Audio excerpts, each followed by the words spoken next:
Chapter number 5 movements towards independence. सबको पता है कि पहले इंडिया में क्या था, ब्रिटिश था। ठीक है, ब्रिटिशर्स राज करते थे। उन्होंने अपनी ईस्ट इंडिया कंपनी भी बनाई थी। उसके अकॉर्डिंग वो नए नए रूल्स लाते थे, नए नए लॉज लाते थे, जो कि सिर्फ फोर्सफुली इंडियंस पे ही अप्लाई किए जाते थे, जिसकी वजह से इंडियंस को क्या किया जा रहा था, टॉर्चर किया जा रहा था। उन्हें जितना काम करे उसके हिसाब से उन्हें सैलरी वगैरह नहीं मिलता था। ठीक है, उनसे जैसे अभी हम इनकम पर टैक्स भरते हैं, वैसे ही वो लोग क्या करते थे। तो ये सारी जो ब्रिटिश हम पर, हमारी लैंग्वेज में बोले तो जुल्म करते थे इंडियंस पर, उस सब से बाहर निकलने के लिए बहुत सारे लोगों ने बहुत सारे एफर्ट्स किए। इंडिया को इंडिपेंडेंट बनाने के लिए बहुत सारे लोगों ने बहुत सारे एफर्ट्स किए। ठीक है, तो इसमें जो मूवमेंट स्टार्ट हुई, मतलब कि बहुत सालों से चल रहा था, बट कोई एक जगह पे कोई मूवमेंट होती है इंडिपेंडेंस के लिए, उसे क्या करते हैं ब्रिटिशर्स, उन लोगों को प्रचुन करते हैं, लाठीचार्ज करना या उन पर गोलीबारी करना। इस तरीके से वो लोग क्या करते हैं, उसे दबा देते हैं, उन लोगों को आगे नहीं आने देते। तो उससे डरकर लोग बैठ जा रहे थे, दूसरी जगह चालू होता था, कुछ सालों बाद शुरू होता था।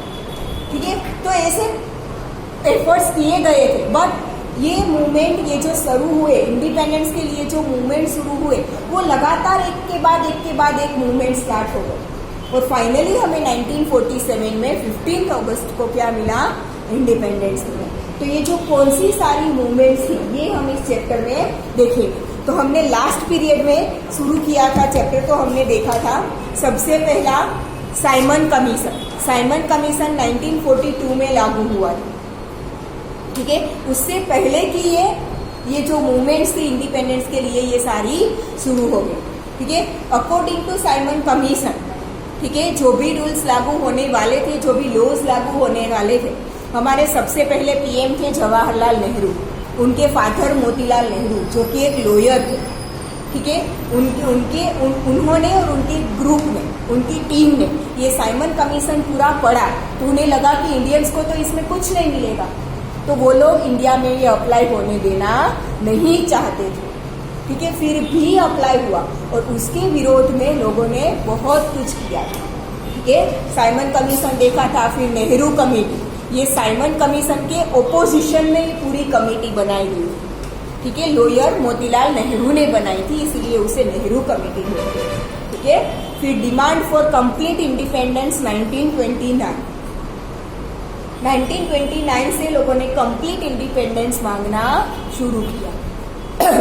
फिर साइमन कमीशन एक्सेप्ट ना हुआ तो ब्रिटिशर्स ने क्या किया था, नेहरू कमेटी को ऐसा बोला था कि आप अपने रूल्स और लॉज जो लगाना चाहते हो वो लिखकर हमें दे दो, हम उसे पढ़ेंगे, सोचेंगे, फिर आपको बताएंगे कि वो अप्लाई करना है या नहीं। ये सिर्फ फॉर्मेलिटी थी, ये क्या था, सिर्फ फॉर्मेलिटी थी, उन लोगों को शांत करने के लिए। लॉज लिख के दिए, थोड़ा टाइम लिया, फिर बोल दिया कि एक भी लॉ अप्लाई नहीं होगा, जो साइमन कमीशन है वो ही अप्लाई होगा। ठीक है, तो लोग क्या हो गए, भड़क गए, बहुत कुछ हुआ था उसके बाद, इसलिए फाइनली 1947 में इंडिपेंडेंस मिला। ठीक है, तो ये जो डिमांड फॉर कंप्लीट इंडिपेंडेंस की, हमें कुछ आधा ब्रिटिश का आधा इंडिया का ऐसा कुछ नहीं चाहिए, हमें कंप्लीटली सब कुछ क्या चाहिए, इंडिया का ही चाहिए। दांडी यात्रा, इंडिया के समुद्र किनारे पर जो नमक बनता था वो भी खरीदने के लिए इंडिया को टैक्स देना पड़ता था ब्रिटिशर्स को। ठीक है, इसके विरोध में गांधी जी ऑब्वियसली हमें पता है नॉन वायलेंस पे ही चलते थे। ठीक है, नॉन वायलेंस से उन्होंने क्या किया कि ये जो नमक का रूल है, लॉ है, वो मैं हटाकर रहूंगा। तो अहमदाबाद का अभी का जो हम साबरमती आश्रम बोलते हैं ना, वहां से उन लोगों ने दांडी यात्रा, मतलब गांधी जी और उसके बहुत सारे फॉलोअर्स हैं, ठीक है, उन लोगों ने शुरू की। रास्ते में दांडी, ये अहमदाबाद से शुरू की, फिर वलसाड की साइड, वापी साइड दांडी गांव है जहां पर नमक बनता था, वहां तक वो चल के गए। बीच में रास्ते में जो भी लोकालिटी, जो भी विलेजेस आते थे, वहां के लोगों को वो समझाते, सिर्फ चलकर अहमदाबाद से चलकर दांडी पहुंच गए ऐसा नहीं था। रास्ते में जो भी विलेजेस, जो भी लोकालिटी वगैरह आता था, वहां के लोगों को वो समझाते थे कि हम ये दांडी यात्रा पर क्यों निकले हैं, इसका मोटो क्या है, और वो लोग भी उसके साथ जुड़ने लगते। फाइनली वो वहां पर पहुंचे और वहां से एक चुटकी नमक, एक पिंच जितना नमक अपने हाथ में लिया और बोले कि ये बिना पैसे दिए मैंने नमक हाथ में लिया है, आज से मैं ये सोल्ट लो को तोड़ता। ठीक है, चलो उसके बाद आएगा, यहाँ तक हमने लास्ट लेक्चर में देखा था।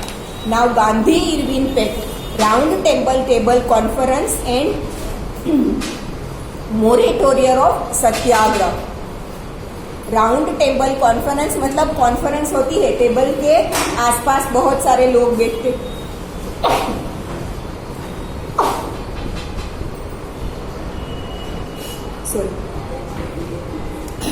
ऑफिस में टेबल वगैरह होता है, अभी कैसे होते हैं, रेक्टेंगुलर शेप में होता है ना।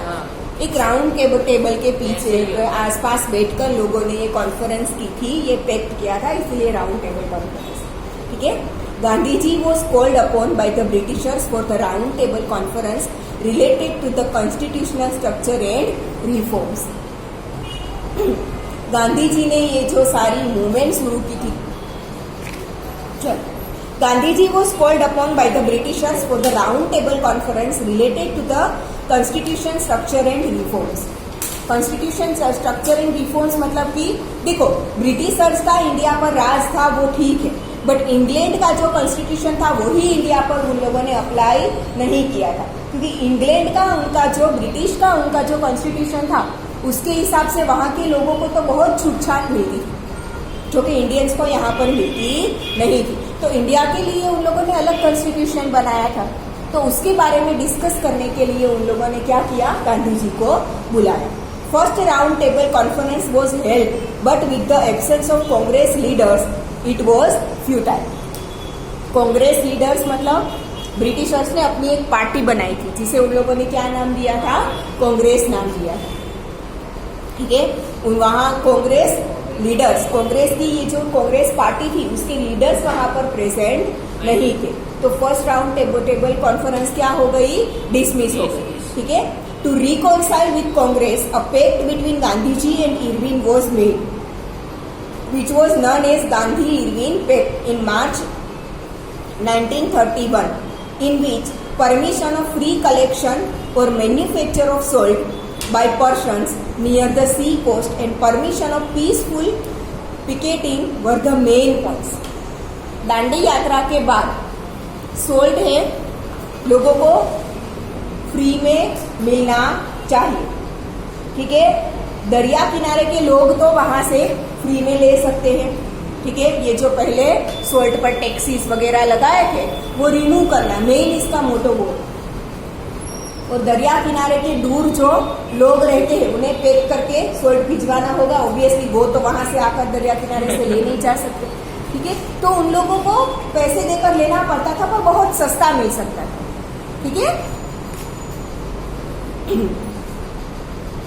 now in the second round table conference Gandhi ji was the only representative from Congress and Britishers has had discriminating points for various religious committees to which Gandhi ji was deeply disappointed and therefore the conference was dissolved. India की तरफ से गांधी जी अकेले थे और Britishers थे, तो Britishers ने क्या किया, इंडिया को तोड़ने के लिए अलग अलग रिलीजन्स को अलग अलग रखने की बात की, जिससे गांधी जी क्या हो गए, बहुत ज्यादा डिसअपॉइंट हो गए। ऑब्वियसली अलग अलग रिलीजन के अलग अलग लोगों को अलग अलग रखेंगे तो सबके बीच में क्या होने लगेगा, धीरे धीरे, अभी तो अलग हो जाए पर धीरे धीरे हर एक रिलीजन के लोग क्या करेंगे, हमारा रिलीजन ऊंचा है, हमारा रिलीजन ऊंचा है, लड़ाई करने लगेंगे। तो गांधी जी ने वो सब कुछ सोचा, फिर वो इस बात से क्या हो गए, फुल्ली डिसअपॉइंट हो गए, इसलिए सेकेंड राउंड टेबल कॉन्फ्रेंस भी क्या हो गया, डिसॉल्व हो गया, कुछ भी उससे नतीजा नहीं निकला। ठीक है, quit India movement. Quit India movement मतलब ब्रिटिशर्स क्विट इंडिया, मतलब ब्रिटिशर्स इंडिया छोड़कर चले जाओ, ये क्विट इंडिया मूवमेंट स्टार्ट हुआ। Keeping in mind the world war situation, the Congress working committee decided to end the individual satyagraha in 1942। Second world war खत्म होने के बाद, ठीक है, ब्रिटिशर्स ने क्या सोचा कि ये जो सत्याग्रह है, the Congress working committee decided to end the individual satyagraha. India की जो कांग्रेस कमेटी थी, मतलब गांधी जी उनके क्या थे, हेड थे, ठीक है। तो इंडिया की ये जो कांग्रेस कमेटी थी, पार्टी थी, उन लोगों ने सोचा कि इंडिविजुअल सत्याग्रह अब पॉसिबल नहीं है, उससे कुछ नतीजा नहीं निकलेगा। हम सत्याग्रह ही करेंगे, मतलब हम नॉन वायलेंस से ही आगे बढ़ेंगे, बट एक झूठ बनाकर सारे लोग एक साथ मिलकर करेंगे, ठीक है। The British government attempted to deceive people of India by Cripps mission. Simon mission fail हो गया, उसके बाद क्रिप्स मिशन लाना उन लोगों ने सोचा। So Indians were agree and rejected. Therefore, people of India no longer had faith in the British rulers. अलग अलग ऐसे कमीशंस लाते थे जो कि इंडिया वालों को तो कहीं से भी कुछ फायदा करते नहीं थे, ठीक है। तो ये जो सिमोन कमीशन के बाद क्रिप्स मिशन आया, जिसकी वजह से इंडियंस क्या हो गए, बहुत ज्यादा एंग्री हो गए। अब ब्रिटिश रूल पर उनका जो थोड़ा बहुत भरोसा बचा था वो भी चला गया। They assumed that the British do not wish to quit India. उन लोगों ने सोच लिया कि ऐसे अलग अलग कमीशन लाकर ब्रिटिश है वो इंडिया को कभी भी छोड़ना नहीं चाहते, ठीक है ना। Gandhi ji advise the people to come out of despair and be prepared to give a new and last fight. Gandhi ji ने क्या बोला, इससे सबसे बाहर निकलो और एक अलग हम फाइट करेंगे जो कि हमें फाइनली रिजल्ट मिलना ही चाहिए, ठीक है। On the 9th August 1942 resolution of quit India movement was passed. 1942 में ये क्विट इंडिया मूवमेंट का रिजोल्यूशन मतलब फाइनली वो स्टार्ट हो गया, ठीक है। On August 9th 1942 resolution of quit India movement was passed in the working committee of Congress held at Mumbai, ठीक है। कांग्रेस कमेटी की जो मुंबई में एक मीटिंग हुई और उसमें क्विट इंडिया मूवमेंट का रिजोल्यूशन पास हुआ, मतलब जो इंडियन की कांग्रेस कमेटी थी उसमें पास हो गया कि अब ये मूवमेंट स्टार्ट होनी चाहिए। On the second day of the resolution Gandhi ji, Vallabh Bhai Patel, Jawaharlal Nehru, Maulana Azad and other eminent Congress leaders were arrested. Quit India movement का रिजोल्यूशन हुआ, पास हो गया। ब्रिटिशर्स को पता चला कि इंडियंस ऐसा कुछ करने वाले हैं। दूसरे ही दिन इन लोगों को क्या कर लिया, अरेस्ट कर लिया। किस किस को, गांधी जी को, सरदार वल्लभ भाई पटेल को, जवाहरलाल नेहरू को और मौलाना आजाद को, ठीक है ना। न्यूज़पेपर्स वर बेन्ड, न्यूज़पेपर को बंद कर दिया। रीजनल न्यूज़पेपर को बंद क्यों कर दिया, ताकि क्विट इंडिया मूवमेंट के बारे में लोगों को ज्यादा से ज्यादा पता ना चले। इन लोगों का अरेस्ट हुआ वो भी लोगों को पता ना चले, ठीक है ना। Regional and district level Congress leaders were arrested simultaneously. ये मुंबई में पास हुआ तो ऑब्वियसली एक जगह से पूरे इंडिया का तो कंट्रोल नहीं कर सकते ना ये लोग, तो थोड़े थोड़े रीजन में लीडर्स रखे हुए थे क्विट इंडिया मूवमेंट के लिए। तो उन सारे लीडर्स को भी अरेस्ट कर लिया गया। Arrest of Gandhi ji and other leaders resulted in nation wide strike and to this Gandhi ji से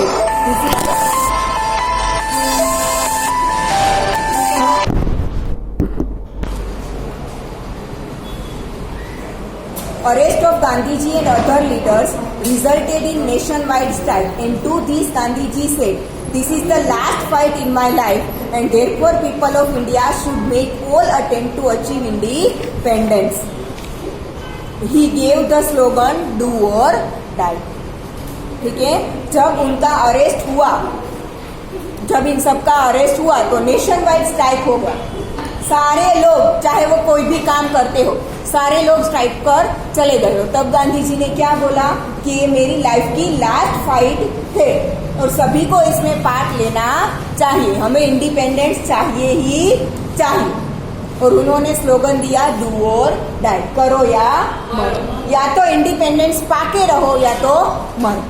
ठीक है, वो अपनी लाइफ की ये लास्ट फाइट क्यों बोल रहे थे कि ये फाइट में या तो मैं इंडिपेंडेंस लेकर रहूंगा या तो मैं मर जाऊंगा। इस तरीके से वो लास्ट फाइट बोल रहे थे। ठीक है,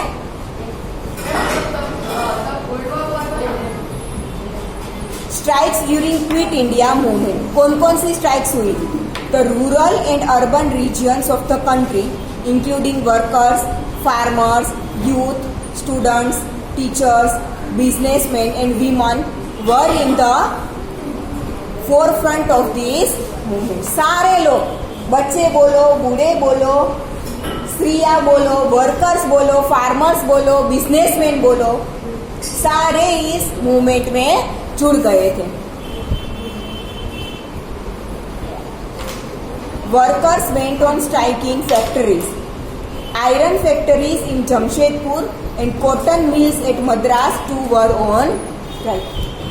जमशेदपुर की आयरन फैक्ट्री और मद्रास की कॉटन मिल, वो तो मेन था ब्रिटिशर्स के लिए, वहां से बना बना कर भेजते थे। तो ये सारे वर्कर्स भी क्या हो गए, स्ट्राइक पर चले गए। अब वो एक दिन की स्ट्राइक पर तो गए नहीं होंगे, है ना, तो काम तो रुक गया। 1 lakh mill workers of 75 cotton mill industries in Ahmedabad went on peaceful strike for 105 days. Ahmedabad की कॉटन अलग अलग मिल्स, टोटल सिर्फ अहमदाबाद की ही 75 मिल्स में से 1 लाख वर्कर्स 105 दिन के लिए स्ट्राइक पर चले गए। सिर्फ अहमदाबाद की 75 मिल्स, सोचो तो पूरे इंडिया में तो कितनी होगी। ठीक है, और अगर ऐसे ही चलता रहा तो ब्रिटिशर्स क्या करेंगे, उनका तो प्रोडक्शन रुक जाएगा। ठीक है, colleges and schools observed strike for nearly 3.5 months. Markets in Ahmedabad were closed. Colleges and schools observed strike, मतलब कॉलेजेस और स्कूल्स भी बंद कर दिए गए, बच्चे भी कॉलेज और स्कूल जाना बंद हो गए, वहां पे भी स्ट्राइक होने लगी। टीचर्स, प्रोफेसर्स पढ़ाने नहीं आते थे। ठीक है, मार्केट सारी बंद हो गई क्योंकि सारे बिजनेसमैन, फार्मर्स सब कोई स्ट्राइक पे चला गया, तो सब कुछ मार्केट्स भी क्या होने लगी, बंद होने लगी। Harmful activities during quit India movement. ठीक है, ये स्ट्राइक पर गए थे ये लोग सारे, पर कुछ वायोलेंस नहीं कर रहे थे, किसी को नुकसान नहीं पहुंचा रहे। तो एक क्विट इंडिया मूवमेंट के दौरान हार्मफुल एक्टिविटीज भी हुई थी। शुरुआत किसने की थी, ब्रिटिशर्स। ठीक है, anger against British government was being expressed from every nook and corner of the country. Britishers के खिलाफ लोगों में ऑब्वियसली इतने सालों तक राज किया तो लोग चिड़े होंगे, तो हो ही। ठीक है, गुस्से में थे, तो इतना ज्यादा ये गुस्सा था कि कंट्री का एवरी नूक एंड कॉर्नर, हर एक जगह पर लोग क्या थे, स्ट्राइक पर चले गए थे, सब अपना गुस्सा दिखाने लगे थे। Suppression against peaceful people by the Britishers led to a violent situation as people not only ransacked the post offices, telegram departments, police stations, railway stations, government buildings, school and college buildings, railway lanes, bridges and roads, but looted the assets and set on fire the government properties. ठीक है, पहले तो लोग शांति से सिर्फ strike पर ही गए थे और नॉन वायलेंस ही कर रहे थे, बट फिर भी ब्रिटिशर्स उन पर क्या कर रहे थे, जुल्म कर रहे थे ये क्विट इंडिया मूवमेंट को रोकने के लिए। तो इन सब से गुस्सा हो गए लोग। ऑब्वियसली सारे तो नॉन वायलेंस फॉलो करेंगे नहीं, सबकी सोच तो एक जैसी होगी नहीं। ठीक है, तो लोग बहुत ज्यादा गुस्से होने लगे और जो गवर्नमेंट प्रॉपर्टी थी उसमें तोड़फोड़ करने लगे, आग लगाने लगे। ठीक है, in this railway incurred the heaviest losses. ठीक है, ये सारी चीजों में बहुत ज्यादा नुकसान हो गया। In many of the areas people used the bombs. Failure of the government in crushing the struggle. ये लोगों ने जो क्विट इंडिया मूवमेंट शुरू की थी, अब क्या था, ब्रिटिश गवर्नमेंट उसे रोकने के लिए फेल हो गई। ठीक है, the government tried to suppress the movement with hard hand. Hard hand मतलब जो भी तरीका हो सके अपना, बट क्विट इंडिया मूवमेंट को रोक दो। सब कुछ किया पर रोक नहीं पाई ब्रिटिश गवर्नमेंट। हाँ, the struggle started from a small and to a large extent by rent shaking government system. बहुत छोटे से स्टार्ट हुआ था, पर अब उसने बहुत बड़ा रूप ले लिया था। हर एक जगह पर हर एक लोग बस भारत छोड़ो, भारत छोड़ो, भारत छोड़ो ही कर रहे थे। More than 70,000 people were imprisoned, 538 gunshots were fired, 1,028 people lost their lives, 3,200 people were injured. लगभग 70,000 लोगों को जेल में भर दिया गया, 538 तो गन शॉट्स भी किए गए, 1,028 पीपल तो अपनी जान भी गंवा चुके और 3,200 people were injured. Students were injured in gunshots, especially in Ahmedabad and Patna. A unique political consciousness was created among the people. This movement gave clear warning to the British government and a message to the world at large that India cannot be enslaved anymore. ये movement ने British government और पूरे world को message दे दिया कि अब India किसी के दबाव में नहीं रहेगा.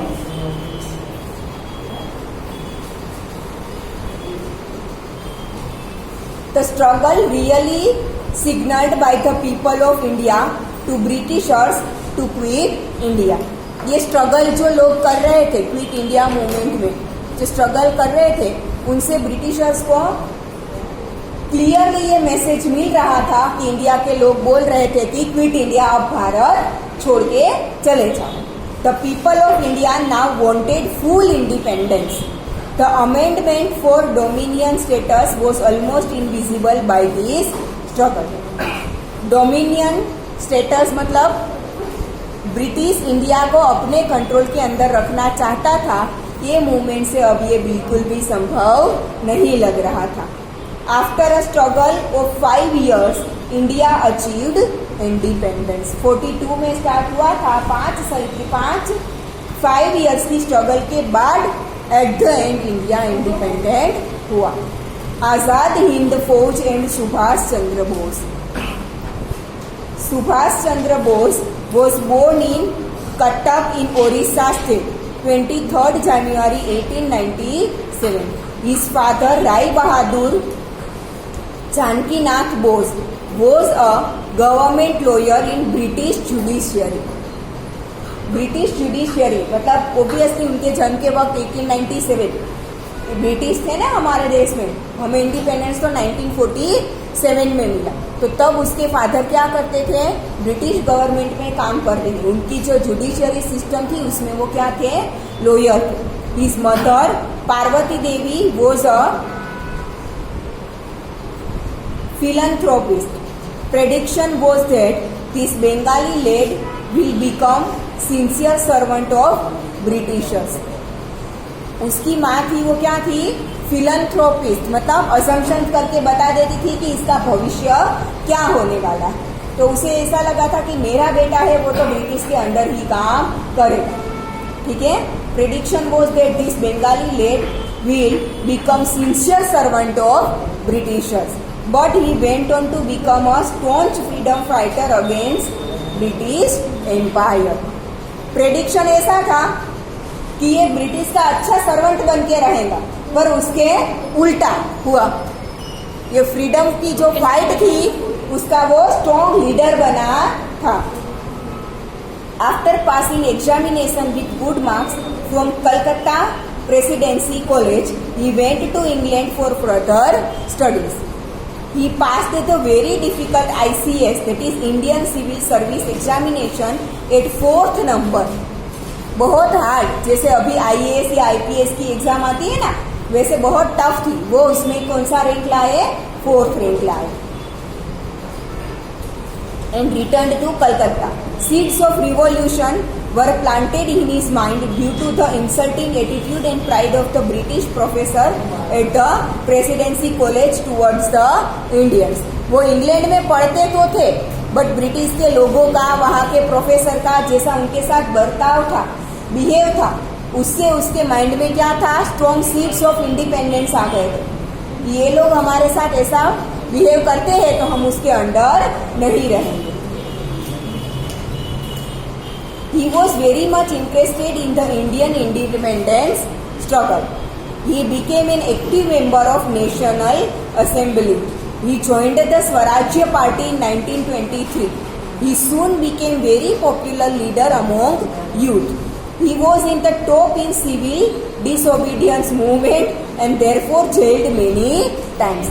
Civil disobedience movement मतलब कि ब्रिटिश लोगों के लिए, ब्रिटिश वाले जो लोग रूल्स बनाते थे उन सारों को डिसओबे करो, तोड़, उसमें वो पहले आते थे और उसकी वजह से ये जो ब्रिटिश डिसओबीडियंस मूवमेंट जो स्टार्ट किया था उन्होंने ही स्टार्ट किया था और इसकी वजह से वो कई बार जेल भी गए थे। At the young age of 41 he was elected as president of Congress convention at Haripura and showcased his ability.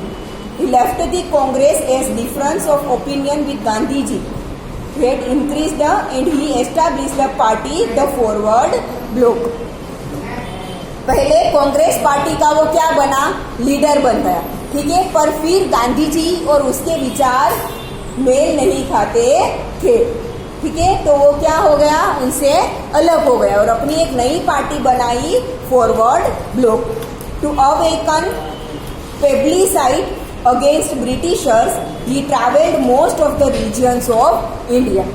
Britishers कौन से रीजन में कैसे रहते हैं, क्या है, क्या क्या करते हैं इंडिया के लोगों के साथ, ये सब कुछ जानने के लिए पहले तो उन्होंने क्या किया, पूरे इंडिया के अलग अलग जगहों पर ट्रैवल किया ताकि पता चले कि कहाँ पर क्या चल रहा है, ठीक है।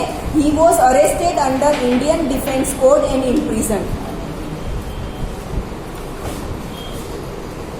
During his imprisonment he was ill treated.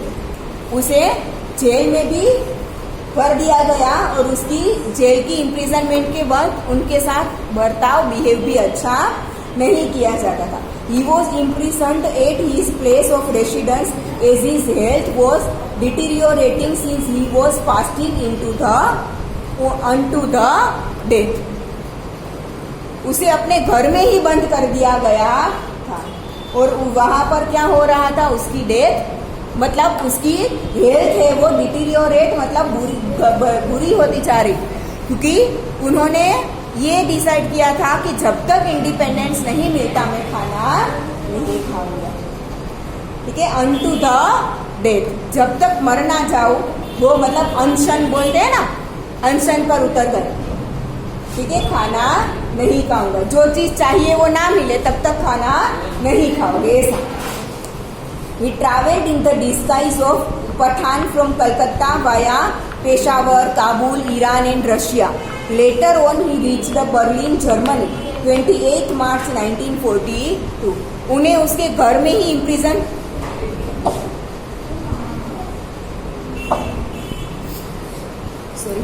उन्हें उसके घर में ही इम्प्रिजन किया गया था। वहां से वो भागकर निकल गए, किसी को पता ना चले वैसे। अगर अपने रूप में रहेंगे तो पहचान लेंगे ब्रिटिशर्स। तो पठान का वेश पहनकर उन्होंने बहुत सारा ट्रैवल किया, पेशावर, काबुल, ईरान, रशिया और बर्लिन, जर्मनी से होते हुए वो 1942 में वापस आए। Indians living in Germany gave him warm welcome. Germany में जो इंडियंस रहते थे ना, उन्होंने उसका, सुभाष चंद्र बोस का बहुत अच्छे से स्वागत किया। He urged the people of India through Berlin radio to fight against British empire, ठीक है। बर्लिन से रेडियो, मतलब ये सारा वगैरह एक कंट्री से दूसरी कंट्री में ये ट्रैवल होता था, रेडियो सिग्नल्स। तो बर्लिन से वो इंडियंस को सिग्नल्स भेजते थे और उसमें रेडियो में बोलते थे कि ब्रिटिशर्स के खिलाफ फाइट करो और इंडिया को इंडिपेंडेंट बनाओ। He also met Hitler in Germany and discussed in detail about the independence of India. He then went to Rome and Paris to establish military unit for the independence of India and recruited 3,000 people. ठीक है, वो कहाँ गए, रोम और Paris भी गए, वहां से इंडिया के इंडिपेंडेंस के लिए उन्होंने आर्मी भी कलेक्ट की और 3,000 पीपल की आर्मी उन्होंने बनाई थी. रास Behari Bose, a revolutionary living in Japan, changed all the organization and established Indian Independence League. अलग अलग कंट्री में ये जो इंडिया के इंडिपेंडेंस के लिए थोड़ी थोड़ी छोटी छोटी लीग थी, उन्होंने क्या किया, ये रास बिहारी बोस ने सारे को एक साथ किया और इंडियन इंडिपेंडेंस लीग एक पूरा बनाया. टू मेक इंडिया फ्री, आजाद हिंद फौज वॉज सेटअप. ठीक है, ये सब कुछ मिलाकर एक आजाद हिंद फौज बनाई गई. A presence of 100 Indian delegates from Malaya, Japan, Sumatra, Java, Hong Kong, Borneo, Andaman, Burma, अभी क्या है वो म्यांमार है, were in the organization. And in that Mohan Singh, a war prisoner arrested by Japan, was also present. War prisoner, second world war के वक्त एक Japan ने किसी को क्या किया था, वर्ल्ड वॉर के समय किसी को क्या करते हैं, मतलब वॉर, जब एक कंट्री या दूसरी कंट्री के बीच में जब वॉर होता है तो जितने पकड़े जाए उन लोगों को पकड़कर क्या करते हैं, जेल में भर देते हैं या तो मार देते हैं. ठीक है, तो सेकेंड वर्ल्ड वॉर के वक्त जापान ने एक मोहन सिंह को क्या किया था, गिरफ्तार कर लिया था, इम्प्रिजन कर लिया था. ठीक है, वो भी क्विट इंडिया, मतलब ये आजाद हिंद फौज में जुड़ गए. Moreover Ras Behari Bose voluntarily retired as head of INA. Azad Hind Fauj and Indian Independence League. After breaking the tight British security, Subhash Chandra Bose cleverly reached Japan from Berlin in a submarine in 1943. उनके घर में ही उन्हें lock किया गया था ना, तो cleverly वो वहां से बाहर आ गए, फिर जापान गए थे. तो जापान से वो बर्लिन आए in a submarine in 1943. Moreover, Ras Bihari Bose of Indian Independence League invited Subhash Chandra Bose to be the head of this league. Japan would provide every kind of help for the Indian freedom. ठीक है, रास बिहारी बोस ने ये Japan में पूरी Indian independence league बनाई थी. ठीक है, उन्होंने जब सुभाष चंद्र बोस जापान में आए तो उनका वार्म वेलकम किया और बोला कि मेरी ये लीग बनाई है मैंने, उसके हेड आप बनो और आपको जो भी चाहिए वो जापान आपको देगा. It was promised that as Japanese army advances towards India capturing Indian provinces, provisional governments would be formed and Japan would give them recognition. Japan उसकी मदद करने के लिए भी तैयार था. On July 2, 1943, Subhash Chandra Bose went to Singapore from Japan and there he was elected as the president of Indian Independence League on July 4, 1943. Moreover, Ras Bihari Bose voluntarily retired as head of Indian National Army and appointed Subhash Chandra Bose as head of INA. Indian National Army Azad Hind Fauj का भी उन्हें president बना दिया गया. Indians residing there got a proper and able leader for freeing their motherland. Since then, Subhash Chandra Bose was called Netaji. ये league के president बने, नेता बने, तब से उन्हें क्या बोला जाता है, नेताजी. हम बोलते हैं ना Netaji Subhash Chandra Bose. In his speeches and on radio, he gave slogans. चलो दिल्ली एंड तुम मुझे खून दो मैं तुम्हें आजादी दूंगा. ठीक है, with his skillful guidance, he formed the parallel government. He tried to convince and urged the Indians residing in Southeast Asia to sacrifice everything for the trouble of independence of India. South Asia में मतलब India के बाहर के देशों में, south Asia मतलब India के आजू बाजू की जो कंट्री है वो पूरा साउथ एशिया बोलते हैं उसे. ठीक है, वहाँ के लोगों को, लोग जो इंडियंस थे उन कंट्रीज में, उन्होंने उसे एक स्ट्रॉन्ग व्हील प्रोवाइड किया कि इंडिया को इंडिपेंडेंस देने के लिए जितना हो सके, अगर आपको जान भी देनी पड़े तो मेरी मदद करो. ठीक है, यहाँ तक रखते हैं.